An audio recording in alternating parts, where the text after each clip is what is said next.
Sou Stacey Roberts, tenho 25 anos, e minha mãe sempre teve sua filha favorita, minha irmã mais nova, tratando-a como uma princesa, enquanto eu tive que me virar sozinha. Consegui juntar minhas economias trabalhando como programadora remota em Denver, virando noites para construir uma vida decente. Mas quando minha irmã acumulou uma dívida de $15.000 por causa dos seus gastos irresponsáveis, minha mãe apareceu na minha porta exigindo que eu pagasse. Família fica unida, ela disse, com a voz afiada, como se fosse minha obrigação salvá-las de novo. Recusei na hora. Disse que tinha conquistado aquele dinheiro com muito esforço e não o entregaria. O rosto dela se contorceu de raiva e ela saiu batendo a porta. Naquela noite, enquanto eu dormia, ela voltou escondida usando a chave reserva que eu tinha esquecido de pegar de volta. Na manhã seguinte, meu celular começou a vibrar com alertas do banco. Meu cartão de crédito estava zerado. Minhas economias, esvaziadas, usadas para pagar as dívidas da minha irmã. Fiquei olhando para a tela, o coração disparado, mas não disse uma palavra. Sem ligações, sem confronto. Apenas comecei a planejar meu próximo passo. O que aconteceu depois revelou todo o esquema delas, virou o jogo e as deixou enfrentando consequências que jamais imaginaram. Se você já se sentiu preso às exigências da família, não vai acreditar em como essa história termina. Conte nos comentários, qual foi a coisa mais absurda que um parente já te pediu? Vamos ver quem se identifica. Naquela manhã, ainda meio sonolenta, peguei o celular com os alertas do banco piscando. Entrei no aplicativo e congelei, meu limite de crédito estava estourado. $15.000 gastos durante a madrugada. As transações eram todas pagamentos para empresas de crédito, exatamente as mesmas das dívidas da minha irmã. Meu estômago revirou enquanto eu passava a tela, cada item era como um soco. Foi aí que me lembrei da chave reserva que minha mãe ainda tinha. Ela devia ter voltado depois da nossa briga. Respirei fundo, minhas mãos tremendo enquanto disquei o número dela. A raiva crescendo a cada toque. Quando atendeu, falou com a maior naturalidade como se nada tivesse acontecido. Bom dia, Stacey. Dormiu bem? Comecei direto, com a voz baixa, porém firme. Você pegou meu cartão de crédito e esvaziou minhas economias para pagar as dívidas da Mish. O silêncio se alongou. Então ela suspirou, sem nem negar. Você está sendo teimosa. A Mish precisava de ajuda. Família ajuda. Você vai superar quando ela estiver de volta nos trilhos. O tom dela escorria aquela manipulação familiar, como se ela estivesse me fazendo um favor. Apertei o telefone com mais força, sentindo a traição bater forte. Isso é roubo, mãe. Você invadiu minha casa. Ela riu de leve, minimizando. Não seja dramática. Não é como se eu tivesse roubado de um estranho. Cancela as cobranças se está tão chateada. Mas os pagamentos já foram processados. Desliguei antes que ela pudesse enrolar mais, a cabeça a mil. Não era só sobre o dinheiro. Eram anos de favoritismo acumulados explodindo. Precisava de conselho. Mandei uma mensagem para Lori Patterson, minha melhor amiga desde a faculdade. Nos encontramos numa cafeteria no centro, com as montanhas rochosas aparecendo pela janela. Ela ouviu enquanto eu explicava os alertas e a ligação, os olhos arregalando. Isso é insano, Stacey. Ela passou dos limites. Assenti, o choque virando resolução. Lori inclinou-se para frente, prática como sempre, não reaja ainda. Junte evidências primeiro. As imagens de segurança do prédio. Os detalhes das transações. Aí você encara com fatos. Passamos a hora seguinte planejando. As palavras dela me ancoraram. Quando saímos, eu me sentia pronta para reagir. Passo a passo. De volta ao meu apartamento, abri o aplicativo de segurança do prédio no laptop. A gravação da noite anterior mostrava minha mãe entrando pela porta lateral por volta da meia-noite, o rosto meio escondido pelo capuz, e saindo 30 minutos depois com algo que parecia uma bolsa pequena. Meu pulso disparou enquanto eu salvava o clipe. A imagem granulada tornava tudo assustadoramente real. Aquela era a prova concreta de que ela tinha entrado sem permissão. Em seguida, fucei meu e-mail atrás dos extratos bancários e imprimi os logs de transações com os carimbos de hora que coincidiam com o vídeo. Cada cobrança estava ligada diretamente às contas dos credores da Mish. Nenhuma dúvida ali. Encontrei até mensagens antigas da minha mãe, enviadas na última semana, me pressionando sobre a dívida. Uma delas dizia: a Mish está afundando. Você não pode deixá-la se afogar. Essas mensagens ligavam perfeitamente o motivo dela ao que tinha acontecido. Com todos os arquivos organizados em uma pasta, senti uma onda de controle tomar conta de mim. O choque inicial da ligação deu lugar a um foco afiado. Lori ficou comigo, ajudando a rotular tudo com calma e método. Isso está à prova de falhas, disse ela, a voz firme enquanto conferia as datas e os comprovantes. Terminamos no início da tarde. Minha mesa estava coberta de papéis, e a tela do laptop ainda mostrava a imagem congelada da minha mãe saindo do prédio. Foi então que decidi envolver meu pai, Curtis Roberts. Ele se mudou para uma cidade pequena nos arredores de Denver depois do divórcio, mantendo distância do caos da minha mãe. Não falávamos muito ultimamente, mas ele conhecia melhor que ninguém o jeito dela.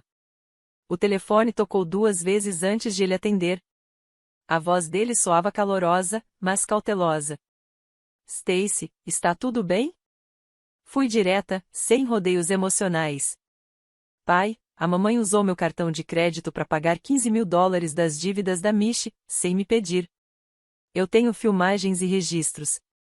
Ele ficou em silêncio por alguns segundos e depois soltou um suspiro pesado. É exatamente o tipo de coisa que ela faria. Lembra do testamento do seu avô? Ele colocou uma cláusula no fundo fiduciário justamente para isso. Qualquer fraude contra um membro da família resulta na perda da parte da herança. Meu interesse despertou na hora. Eu já tinha ouvido rumores sobre isso, mas nunca dei atenção. Me conta mais, pai. Curtis explicou durante os próximos 20 minutos, escolhendo bem as palavras. O avô havia dividido o patrimônio igualmente, mas, nas entrelinhas, havia uma cláusula para proteger os familiares de prejuízos financeiros causados por outros membros. Ele criou essa proteção depois de perceber os hábitos da mamãe nos últimos anos de vida. A parte dela era de $180.000. A da Mish, $45.000.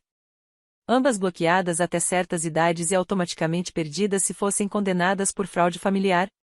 Esses valores seriam então redistribuídos entre os beneficiários restantes, eu e meus primos. Como segunda administradora do fundo, eu tinha o poder de aplicar a cláusula. Assim que tiver provas formais, entre com o pedido no tribunal, ele disse. Vou te mandar os documentos ainda hoje à noite. Desliguei com a mente fervilhando, o plano já tomando forma. Lori me olhou e assentiu. Esse é o seu trunfo. Junta isso às provas, e elas não vão ter como escapar. Mais tarde, revisamos juntas os documentos do fundo fiduciário que meu pai enviou por e-mail. As perguntas dela foram afiando minha estratégia a cada detalhe. Quando anoiteceu, a pasta em minhas mãos parecia uma arma pronta para o próximo passo. Com tudo organizado, fui até a delegacia central de Denver, no centro da cidade. O prédio se erguia imponente contra o pano de fundo das montanhas, e eu entrei acompanhada da Lori, que foi comigo para dar apoio.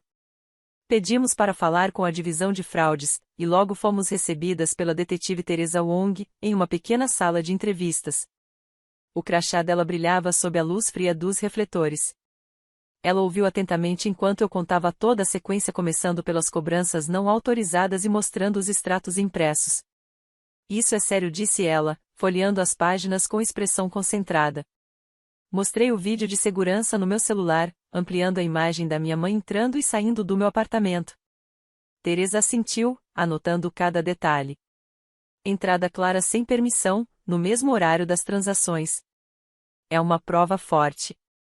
Ela perguntou sobre os laços familiares, e eu expliquei o favoritismo de sempre, como minha mãe sempre salvava a Mish, enquanto me deixava lidar sozinha com tudo. Lori interveio de vez em quando, confirmando os detalhes que tínhamos preparado. Ao final, Teresa garantiu que abriria um inquérito, solicitando os registros bancários completos e marcando entrevistas. Entraremos em contato com sua mãe em breve, disse, entregando-me um número de caso. Ao sair da delegacia, senti um misto de alívio e nervosismo.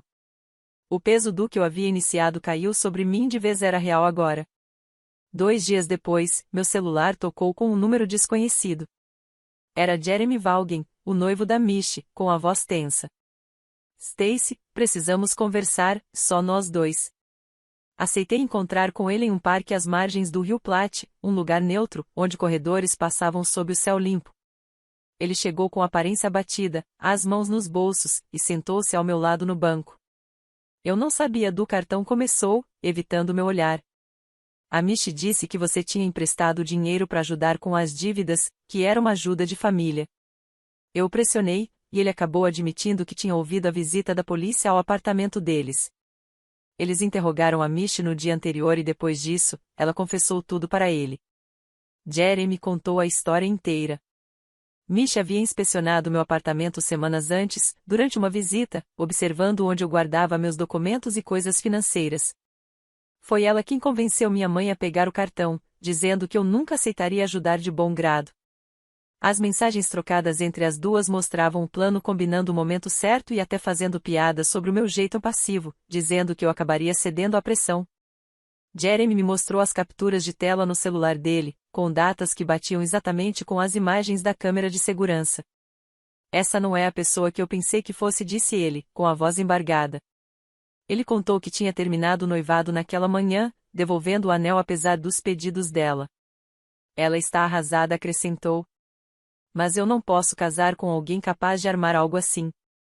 Ali mesmo, encaminhei as capturas para a detetive Teresa, fortalecendo ainda mais o caso. Jeremy se despediu com um aceno, desejando-me sorte, e foi embora. Fiquei sentada sozinha por um momento, observando o fluxo do rio, o movimento da água refletindo o turbilhão dos meus pensamentos. Aquela revelação mudava tudo. Mishi deixava de ser apenas cúmplice passiva para se tornar a mentora do golpe. Alguns dias depois, cheguei cedo ao tribunal de Denver para a audiência. Sentei-me na última fileira, o banco de madeira rangendo sob o peso da expectativa. Mamãe e Mishi entraram acompanhadas do advogado, Philip Dawson, ambas vestidas de forma conservadora, mas nem o terno bem passado conseguia esconder o nervosismo estampado nos rostos delas. Meu tio Marvin veio logo atrás, com expressão firme, claramente ali para tentar apaziguar as coisas. O juiz chamou o caso, e o promotor apresentou as acusações: uso não autorizado de cartão de crédito, resultando em pagamentos fraudulentos de $15.000. A detetive Teresa estava presente, apresentando as provas que reunimos: os vídeos, as mensagens, os extratos bancários. Minha mãe se remexeu desconfortável quando o vídeo começou a ser exibido na tela. Sua visita noturna, capturada pelas câmeras, era inegável. Quando chegou a hora, Philip deu um passo à frente. Meritíssima, minhas clientes desejam se declarar culpadas conforme o acordo firmado. A juíza ergueu os olhos por cima dos óculos. Proceda com a confissão formal. Minha mãe foi a primeira. A voz dela mal passava de um sussurro. Eu entrei no apartamento da minha filha sem consentimento, peguei o cartão de crédito dela e fiz pagamentos das dívidas da minha outra filha, sabendo que não tinha autorização para isso. A confissão pairou no ar pesado, e seus ombros caíram enquanto murmúrios percorriam o pequeno público presente. Em seguida, Mishi falou, o olhar fixo no chão. Eu ajudei, mostrando onde ela guardava os cartões durante uma visita anterior. E eu sabia que o dinheiro seria usado de forma indevida. A voz dela falhou, e o silêncio na sala do tribunal tornou tudo mais constrangedor. Durante o intervalo, tio Marvin se aproximou de mim no corredor. Stacy, isso já foi longe demais. Encerra isso, pelo bem da família. Balancei a cabeça, firme. Eles escolheram esse caminho. Ele insistiu, falando sobre perdão, sobre deixar o passado para trás, mas suas palavras se chocaram contra os fatos frios, inegáveis. A juíza rejeitou a tentativa informal de intervenção dele, considerando irrelevante. De volta à sessão, ela anunciou a sentença. 3 anos de liberdade condicional, 200 horas de serviço comunitário, restituição total em até 30 dias e terapia obrigatória falhasse em qualquer termo, prisão imediata. Mamãe e Misha sentiram, a realidade finalmente pesando enquanto assinavam os papéis. Philip se inclinou para elas, sussurrando algo, sua estratégia desmoronando ali mesmo. Ao sair do tribunal, cruzei o olhar derrotado do tio Marvin, sua tentativa de salvar a situação terminara em fracasso. Os acontecimentos do dia haviam selado a responsabilidade delas. O registro público agora marcava, de forma permanente, as ações que tentaram esconder. Uma semana depois, fui até a casa do meu pai, Curtis, nos arredores de Denver.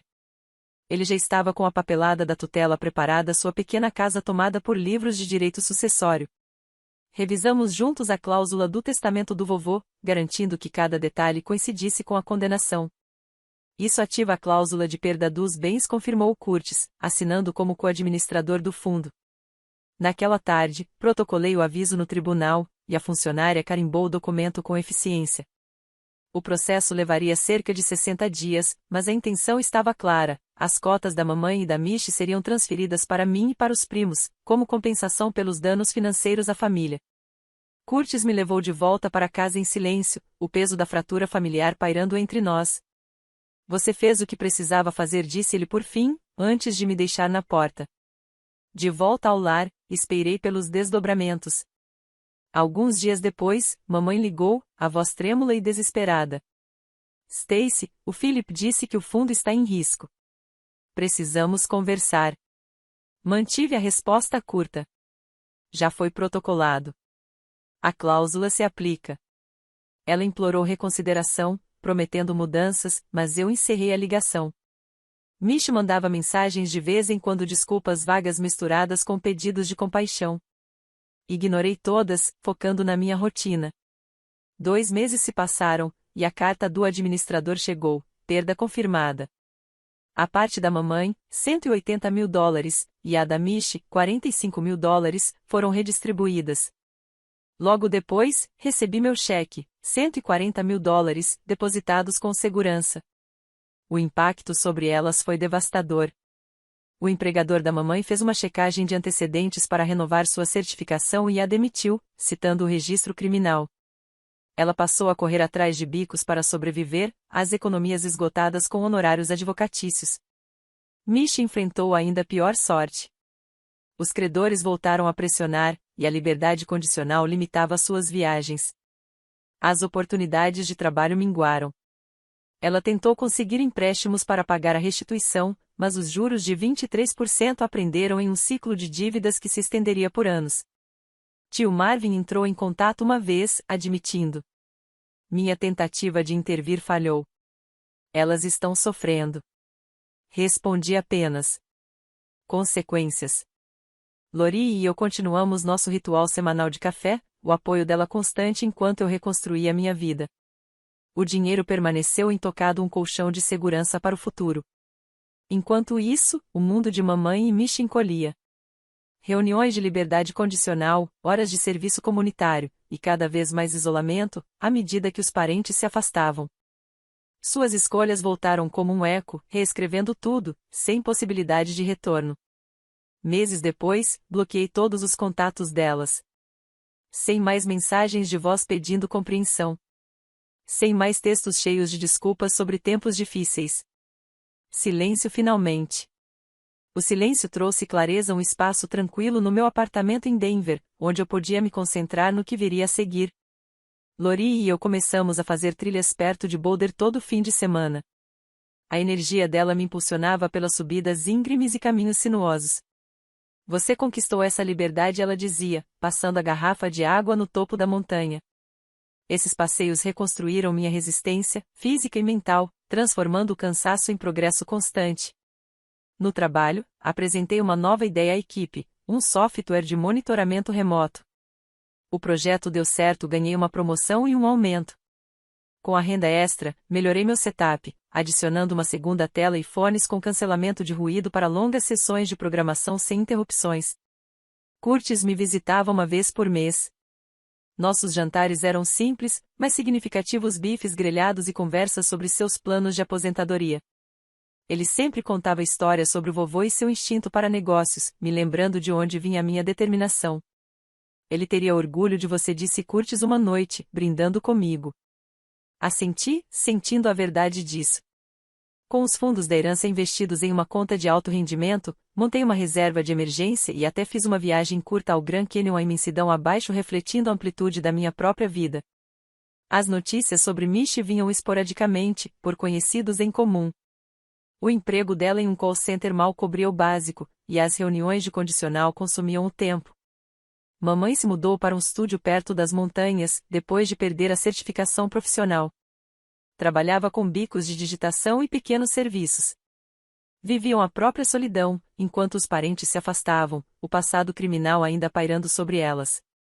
Lori sugeriu que eu fizesse terapia não para curar feridas antigas, mas para compreender a transformação. As sessões me ajudaram a entender a lição. Limites não são muros, são fundamentos. Os laços familiares florescem com respeito mútuo, não com exigências unilaterais. E quando a manipulação corrói a confiança, cortar os laços não é crueldade, é preservação. Para quem estiver ouvindo, reconheça os sinais cedo: expectativas não atendidas, chantagens emocionais, pedidos de favores sem fim. Mantenha-se firme. Construa o seu próprio caminho e permita que as consequências ensinem o que as palavras não conseguem. A verdadeira força está em escolher a paz em vez da obrigação.